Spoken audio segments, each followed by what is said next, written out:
ওহ, এই ঠান্ডায় গরম চা দারুণ লাগবে কিন্তু। চা খেতে হবে ঠিক আছে, কিন্তু কোথায়? এই সময় তো বাজারে কিছু খোলা থাকে না। এই গোপাল চা ঘাটে কি সত্যি আজও রাত হলে আলো জ্বলে? তুই আবার সেই সব কথা শুরু করলি? ভূত নেই, ভয় একদম পাবি না। চল দেখে আসি।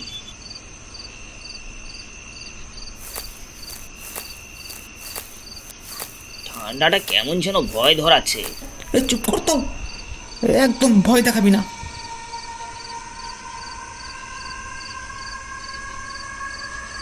ওটা আলো? কেউ কি নতুন করে দোকানটা চালায় নাকি? আপনি কে? এই দোকানই তো। দোকান? আমারই তো দোকান, গোপালের চা ঘর। মনে নেই? আপনি গোপাল? কিন্তু আপনি তো... মারা গেছি তাই তো? হ্যাঁ, সবাই তাই বলে, কিন্তু দোকান তো চালাতেই হয়, না হলে অতিথিদের অভ্যাস নষ্ট হয়ে যাবে, তাই না?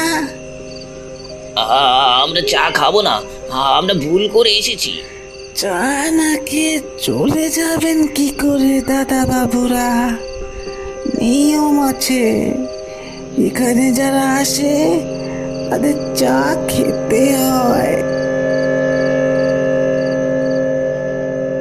চা না খেয়ে যাওয়ার চেষ্টা করো না। যারা চা ছাড়া পালায় তারা দোকানেরই অংশ হয়ে যায়। ওরা কেউ শান্তিতে যেতে পারেনি, আগুনটা ছিল অভিশপ্ত। যে চা খেয়ে পালাতে চেয়েছিল তাকে ওরা জ্বালিয়ে মেরেছিল।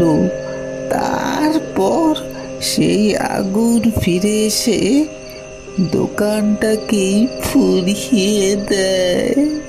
সবাই বলে দুর্ঘটনা, কিন্তু এটা ছিল প্রতিশোধ। আজ আজ তোমরা এসেছো, তাই অতিথি হিসাবে তোমাদেরও নিয়ম মেনে চা খেতে হবে। দৌড়াও, দৌড়াও, দৌড়াও!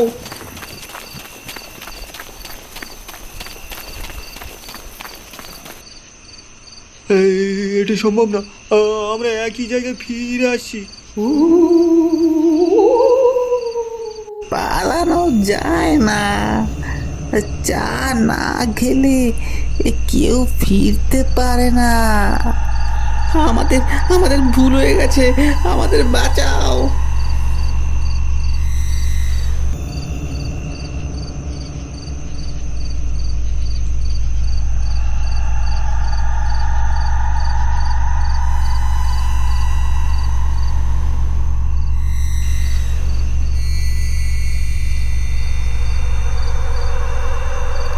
আজ আজ তিনজনই এই দোকানের অংশ হবে।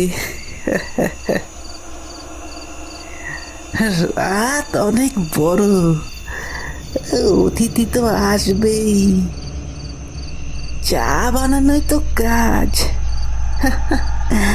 যাই, চা বানাই আবার।